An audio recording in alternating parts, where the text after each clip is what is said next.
உங்களுக்கு நிம்மதி உண்டாகுவதாக, தேவனுடைய இரக்கங்கள் அதிகமாவதாக. தேவன் என்ன சொல்கிறாங்கன்னா, சங்கீதம் 138:8, கர்த்தர் எனக்காக யாவையும் செய்து முடிப்பார். நாங்கள் எக்கச்சக்க தேவைகள் இருக்குங்க, பக்கம் பக்கமாக எழுதலாம், அந்த அளவு எனக்கு தேவைகள் இருக்குது. தேவன் சந்திப்பாருங்க, கவலைப்படாதீங்க. வீட்டு செலவு பண்ணணும், பசங்களுக்கு ஃபீஸ் கட்டணும், ஈஸ்டர் வருது, ட்ரெஸ் எடுக்கணும், எக்கச்சக்க பிரச்சனைகள் வேறு ஓடுது, வியாதி ஒரு சைடு ஓடுது. இல்லை, தேவன் எல்லாத்தையுமே அவர் பார்த்து பாருங்க, கவலைப்படாதீங்க. கர்த்தர் உங்களுக்காக யாவையும் செய்து முடிப்பார். எல்லாமே அவர் சரி பண்ணி தருவார். ஒன்று விடாமல் உங்களுக்காக யாவற்றையும் செய்து முடிப்பாருங்க. என்னங்க, தேவன் இருக்காருங்க, எல்லாத்தையும் செய்து கொடுப்பார், நம்புங்க. தேவன் என்னைக்காவது உங்ககிட்ட கேட்டிருக்காரா? எதுக்கெடுத்தாலும் ஏன் என்கிட்ட ஓடி வர? ஏசு கேட்டிருக்காராங்க. என்கிட்டயே ஏன் நிற்கிற கேட்டிருக்காரா? என்றைக்குமே அவர் கேட்டதில்லை. ஏன் இந்த நைட்டு போய் ப்ரேயர் பண்ணுற, நான் தூங்க வேண்டாமா, என்னை ஏன் டிஸ்டர்ப் பண்ணுற அப்படின்னு ஏசு என்றைக்காவது நம்மளை பார்த்து கேட்டிருக்காரா? ஒரு நாளும் கேட்டதில்லை. இல்லை, என் பிள்ளை எப்போ வரும் அப்படி தான் அவர் காத்துட்ருக்காரு. நான் ரெஸ்ட் எடுக்க வேண்டாமா, எப்போ பார்த்தாலும் அழுதுகிட்டே இருக்கிறியே, எனக்கு காது வலிக்குதே, இவ்வளோ பெரிய ஆளாகிட்டியே, இப்போ கூட ஏன் அழுகுற கேட்டிருக்காராங்க? அப்படி கேட்டதே இல்லை. இரவும் பகலும் என்னை நோக்கி கூப்பிடு, அப்படி தான் அவர் சொல்கிறார். அன்பாக இருக்கார் நம்ம மேலே. அவர் அந்த மாதிரி தான் நம்ம தேவன், அன்பானவர். உங்கள் பிரச்சனைக்காக, உங்கள் தேவைகளுக்காக அவர் நிற்பாருங்க. கவலைப்படாதீங்க. இவ்வளோ வயசாயிடுச்சே, உன் வேலையை நீயே செய்த முடியாதா அப்படின்னு அவர் கேட்க மாட்டாருங்க. அவர் என்ன சொல்லுவார்? இடைவிடாமல் என்கிட்ட ஜெபம் பண்ணு, எப்போ வேணால் என்கிட்ட பேசு, பேசிகிட்டே இரு, நான் கேட்டுகிட்டே இருக்கிறேன், அப்படி தான் அவர் சொல்கிறார். கவலைப்படாதீங்க.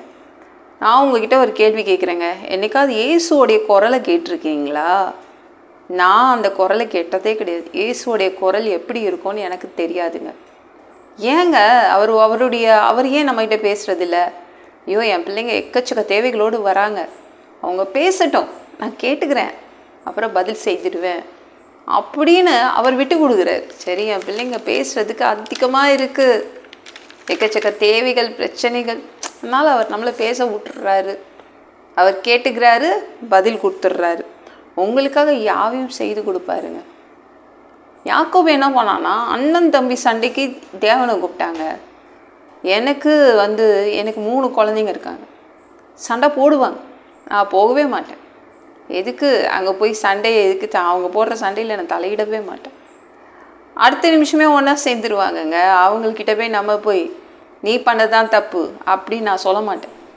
தேவன் போனாரே, யாக்கோபு கூப்பிட்டதுக்கு போனார். என்ன பண்ணார்? தேவன் எப்படி தீர்த்து கொடுத்தாரு? 2 பேரும் சந்திக்க வச்சார். சந்திக்க வைக்கும் போது 2 பேருமே கட்டி பிடிச்சி அழதான் ஆரம்பித்தாங்க. ரொம்ப ஒற்றுமையாக ஆயிட்டாங்க, அண்ணனும் தம்பியும். யாக்கோபு என்ன சொல்லி கூப்பிட்டான்னா, ஒரு அதிகாலையில், தேவனே, எங்கள் அண்ணா எங்கே பார்த்தாலும் என்னை வெட்டுவேன்னு சொல்கிறான், என்னை கொலை பண்ணுவேன்றான் அப்படின்னு சொல்லி தான் பிடிவாதம் பிடிச்சி தேவனை கூப்பிட்டான். தேவன் சொன்னார், இனிமேல் உங்கள் அண்ணன் எங்கே பார்த்தாலும் வெட்டுவேன்னு சொல்ல மாட்டான், எங்கே பார்த்தாலும் இவன் தான் என் தம்பின்னு கட்டி பிடிச்சிப்பான் அப்படின்னு ஒரு ஒற்றுமையாக வாழ்கிறது அளவுக்கு அவங்க 2 பேரையும் ரெடி பண்ணி வச்சுட்டாரு.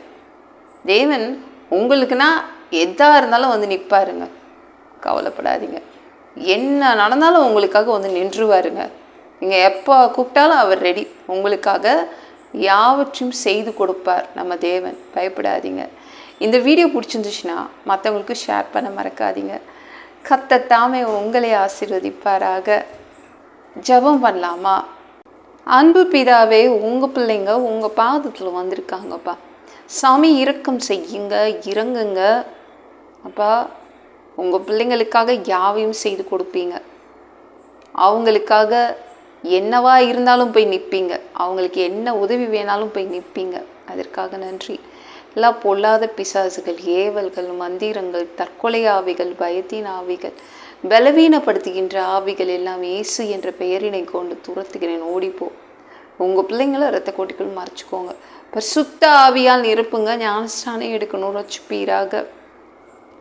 இயேசுவின் காயப்பட்ட தழும்புகளால் எல்லா வியாதிகளும், எல்லா பலவீனங்களும், கேன்சர் போன்ற வியாதிகளும் சரியாகுவதாக. மரணப்படுக்கைகள் சரியாகுவதாக. பரம்பரை வியாதிகள் சரியாகுவதாக. மனிதனாக பிறந்தா ஜீவ புஸ்தகத்தில் பேர் இருக்கணும். அப்படி இல்லைன்னா அந்த மனிதனை பிடிச்சி நரகத்தில் தள்ளிடுவீங்க. தீ எரிக்கிற இடத்துல எப்படி போய் வாழ்கிறதுப்பா? நாங்கள் பரலோகத்துக்கு வர்றதுக்கு தான் ஆசைப்படுறோம். அடித்து உதச்சி திருத்தி எங்களை பரலோகத்துக்கே அனுப்பிடுங்க. கழுவப்படாத பாவங்கள் எங்ககிட்ட இருந்துச்சுன்னா உங்கள் திரு ரத்தத்தை கொண்டு கழுவி எங்களை பரலோகத்துக்கே அனுப்பிடுங்கப்பா. சாமி உமக்கு நன்றி. ஒரு மனிதனால் பரிசுத்தமாக வாழ்கிறது கூடாத விஷயம். அதற்கும் உங்கள் உதவி கேட்டு தான் வந்து நிற்கிறோம். 7 வருட அந்த கிறிஸ்து ஆட்சியில் விட்டுட்டு போயிடாதீங்க. பிசாசு நடத்தும் ஆட்சியிலெல்லாம் விட்டுட்டு போயிடாதீங்க. நீங்கள் இந்த பூமிக்கு ஓனராக, சொந்தக்காரராக வருவீங்க. இங்கே தங்கி 1000 வருடம் அரசாட்சி செய்வீங்க. அந்த ஆட்சியை பார்க்க ஆசைப்படுறோம். எல்லாவற்றையும் ஒப்பு கொடுக்குறேன். இயேசுவின் மூலம் ஜெபம் கேளும் பிதாவே. ஆமென். நாளைக்கு பார்க்கலாம்.